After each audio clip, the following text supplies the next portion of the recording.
Well, Juliette, thank you so much for coming.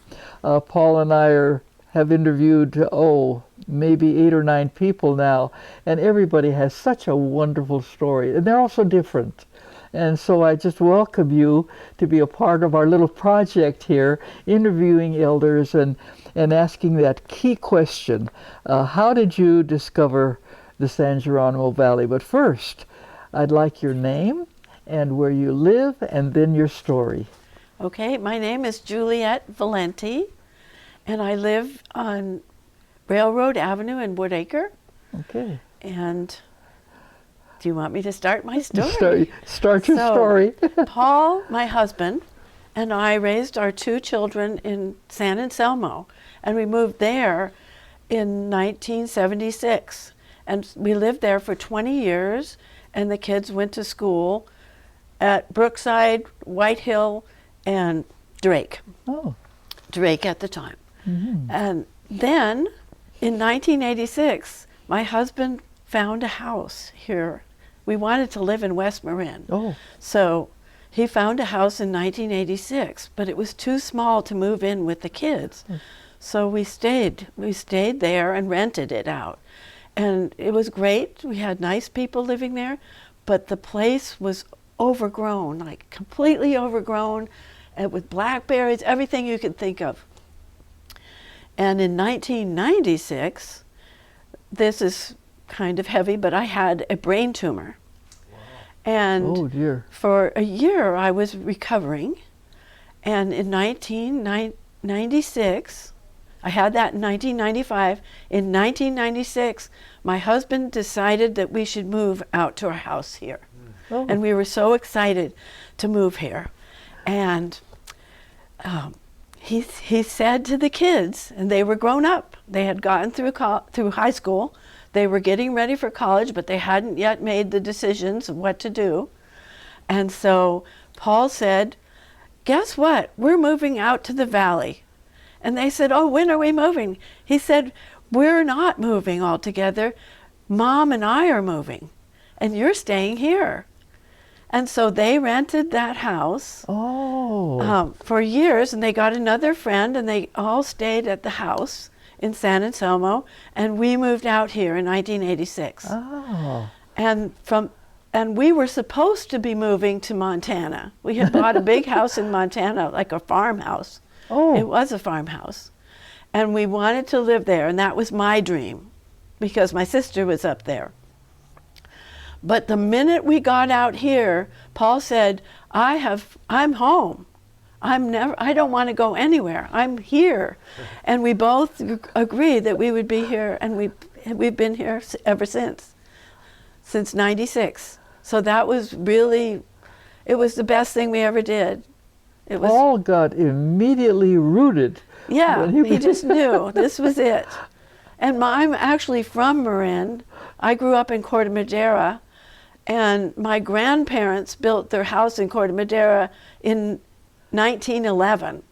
Oh. And they moved into that house in 1913. And so it's been in the family ever since. So I well over always 100 wanted years. to be in the valley. Oh. I knew that I always wanted to be in the valley, but I wasn't sure how that was going to be. And, you know, we had a whole life between all that time, different. And then we were here. And so we still are like that. We feel like when we go over the hill, even into Fairfax, and we love Fairfax, we consider it to be part of West Marin. Yeah, yeah. It seems like it. I know. But when we go over, we can't wait to get back. Yeah. Everything is going over White Hill, and there we are. We're home again. Yeah, yeah. That's what it feels like. Isn't that wonderful? We're very happy. There's so many of us, Paul, that feel that same feeling. You get to the top of White's Hill, you drop down in the valley, and it's like that eastern urbanized corridor sort of rolls off your back as you come down and around the corner, and you see the ridge, and you see Flanders Ranch on the left, and the trees, many of them redwoods, and they on the left, sometimes cattle in that particular spot, but it's home. It is. It's really home, isn't it? It is. Yeah, And yeah. at first we were both working, so we didn't meet a lot of people. We met all of our neighbors, Yeah. but we didn't meet everybody. But as soon as we have another house on our property, and our son and daughter-in-law moved in there Oh. for a while to save money to buy a house. yeah. And during that time, they had 2 children. It was Oh. 6.5 years, and they had 2 children. Wow. So I had my grandchildren there. And then they bought their house. And so now we're only 2 miles away from my son, and they live next to Two Bird, or what was Is Two that Bird. right? Uh-huh. Yeah. And so we have our grandchildren here, at least my son's Oh. children. Wow. And so that's just fabulous. We just love it. Oh. And then we met everybody in the valley. We met because of the grandkids and Yeah. my children and my daughter-in-law. Then we started coming to the Valley Center. Then we started going to the school. Then we started being in all the activities. Then we started meeting all the parents. And then we met the parents of the parents. And it just kept growing. And it's been just the most wonderful place that we've ever been. You know, as far as living, it's our life here. You tell that so beautifully. I really get the picture, Paul, of family and grandchildren and all those little choices in between. It's just a wonderful story. Thank you. And you'll be here for the rest of your life, I suspect, or do you have That's what other it looks plans? like. No, it looks like we have plans to go places, but as far this is still home. Okay. We're not moving. Those are no. you have visits or vacations, but you always Right. come home. We're not planning to move away ever. Oh, yeah. Well, I love your story because it's the kind of story that I could tell about my own feelings, about the connection and neighbors, community, family. It's home. It is truly home, and you express it so well. Thank you. Clearly, it is the home, isn't it? This is the place. Yeah. And yeah. to be close to the ocean, Oh, everything, yes, yes. everything about it is just the right Yeah. thing. And the people here. Yeah. We've gotten involved in being, volunteering Yeah. for Kate's Cafe. You might know Yeah. Kate's Oh, yeah. Cafe. Oh, Maybe yeah. you'll come this Uh-huh. Friday. Okay. It's going to be the open classroom. An honor. We're honoring the open classroom. It's Kate's Cafe open mic night, Uh-huh. and we'll be having children, 2nd and 3rd graders, 4th and 5th graders, teachers and parents and alumni, and they're all going to be sharing their talents. Wow. So at That's 7 to 9:30, I'm just plugging this right now because it's a great thing. It's coming up. It's another great thing in the valley. And Yes. I know so much is being done by Yeah. everybody. Yes. Everybody volunteers. Everybody seems to be part of everything. Everyone is kind. It's just the place. Yeah. Everyone has a history. There's people with so much history here. Oh, yeah. Families. Oh, yeah. It's yeah. great. It's the place. But don't tell everybody. It's true. I mean, things are changing. They always are. Yeah. But yeah. everything is changing. Yeah. That's right. And you're absolutely right. And we're not sure what those changes will be. And yet we have to be alert in terms of protecting what we have, Yes. both the environment, relationships, family, what makes family, to protect that. Yeah. And I know you have. I have worked to on it. mention this, that I have seen some of your videos of the salmon and the Oh, otter yeah. and beautiful, keeping this place just as beautiful Yeah. as it's always been. Yeah, yeah. Well, it's nice to hear that. Yeah. We've worked hard, haven't we, Paul? You have. Along with many others. Yeah, yeah. Yeah, you have for many, many years, I yeah. know. Oh, yeah, yeah. Your life. Yeah, yeah. Yeah. Well, for me, I discovered this place in 1953. That's a long time ago. Jude, that's a long time ago. That is a long time ago. And then moving here because we didn't want to raise our Paul was born in San Francisco, but and we loved going to the park and the beach, but we wanted to raise him as my husband and I had been raised, in a country-like setting, and this couldn't have been a better place. And he's still here. Thank you very much for coming. You're welcome. Thank you so much for having me. You bet. This is great. It's great to meet you personally. Yeah, we haven't. Great. It's wonderful. That Paul, I have to say, that's been true of some other people too. One person sat down and he said, "I finally got to meet you," and and it startles me. I know so many people, but there's so many people I don't know, but they know about me. Right. Because of just... Everyone knows about you. It's true. One way or the other. No. I'm out there. Oh, yeah. You are out there. There's something about that. You've been out there for a long time. And you've shared so much. That's what I've seen. It really, you've shared so much about the environment and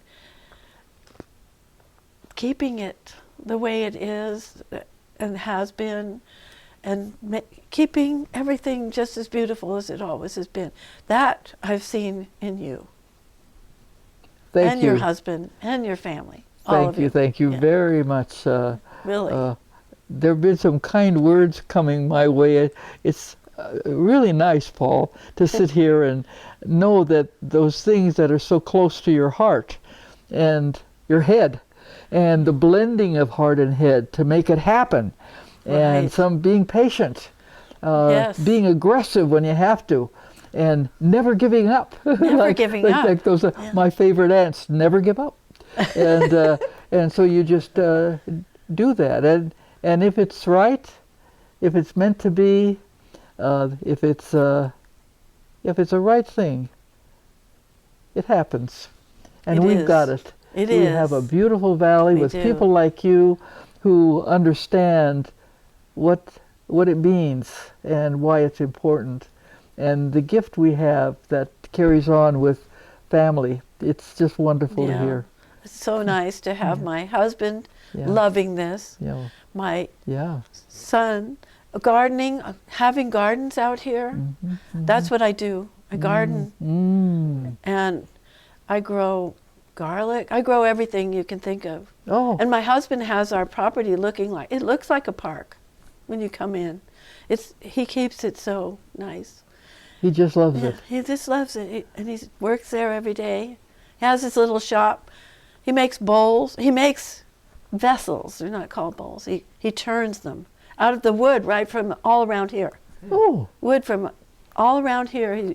The pine, the bay laurel, everything. Redwood. Yeah, and from trees in our garden. Everything is good. We're happy. Finds pieces of wood. He rides his bike, and then he says, "There's a piece of wood up on the hill there. It looks like just what I need." So we go up there and we get it. Laying on the side of the road. He sounds wonderful. He is wonderful. His name is Paul. Yeah, I caught that. Maybe we have another budding interview. Yeah, well, Paul, the people that came, and you don't have to put this on the movie thing right now if you don't want to, but I counted 30 people when I went to wait my turn. Staff was speaking and welcoming everybody. I was waiting for my turn to tell people about this project, and I counted 30 people. There were only four men there, and I was disappointed. I know there's more elder men, but they don't come sometimes. There's fewer of them, and I regret that, because they have a different story than the women have. They do. And like Paul, he sounds like really a very interesting person. I think we've got to think about this, Paul, and maybe figure out doing something similar, but making sure that we're inviting men. They don't go to things sometimes. And Or they're yeah. quieter too, in a way. They're not In- really quieter. No. But in that way Yeah, they are. In that way, they're like they don't push to do that. Right. Or But once you got them, that's they right. can't That's stop. You're, True. that's exactly right. And I know that is a fact. That is Yeah. absolutely right. So this is a good conversation, Paul, for us to think about how we can do that. Because right now, what we've had is mostly women. We had one man. Paul would come. Yeah. He would. And it's wonderful to have the women, but it's always a woman's perspective. Yeah. And we need that balance. So we'll talk about that, how we can do that. Great. What does Thank it you very say? much. Make Siberia warm again. Oh, this hat was given to me by Lang, Richard Lang. Oh. He's an artist, and he came in one day. I have something for you. Oh, really? I thought it was maybe a piece of artwork or whatever he had. Comes and he brings me this hat. I looked at it and said, "You want me to wear that?" He said, "Of course." He says, "This is your hat." Oh, so I put it on. And I put it on now only because I washed my hair and I'm going to have my hair dyed. You have lovely gray hair. You should. And I have gray hair, but I don't feel, when I look in the mirror with gray, I say, that's I just bet not it's really Jean. pretty. It's I just bet. not Jean. So I have to, anyway. Well, that's because you're so used to doing it. Yeah. I used to, in my 30s or late 30s, I did dye my hair. Oh, You know, because I wanted to not show the gray then. yeah. But then suddenly I thought, this is crazy. Yeah. This yeah. is I me. hope I reach that. This is me. This is what I look like. Yeah. I did put on lipstick. Uh-huh. That's it. But just so I would be a little bit That's great. up to par Okay. being videoed. I bought this in 1968 and wear it only for special occasions all these years. And there was a time, I don't know, 15 years ago, I put it in a closet we don't use. Yeah, and another forgot room. about it. I sort of forgot about Yeah. it. And then I was thinking about this, and I remembered this special thing I used to wear. I said, I wonder if I still got that. And sure enough, and I put it on, and everybody's liked it, and they recognized it from the late 60s, this kind of thing from Is it the late from 60s. the Southwest? I'm sorry? Is it from the Southwest? No. I it bought looks this. Native American. It does look, yes. No, I'm it was wearing at my earrings from a very ordinary store. I don't know, a Michael's or a Sears, Yeah. or it was just very that unique, one- though. Yeah. Yeah. And It you was kept it just- so nice, so perfect. I love it.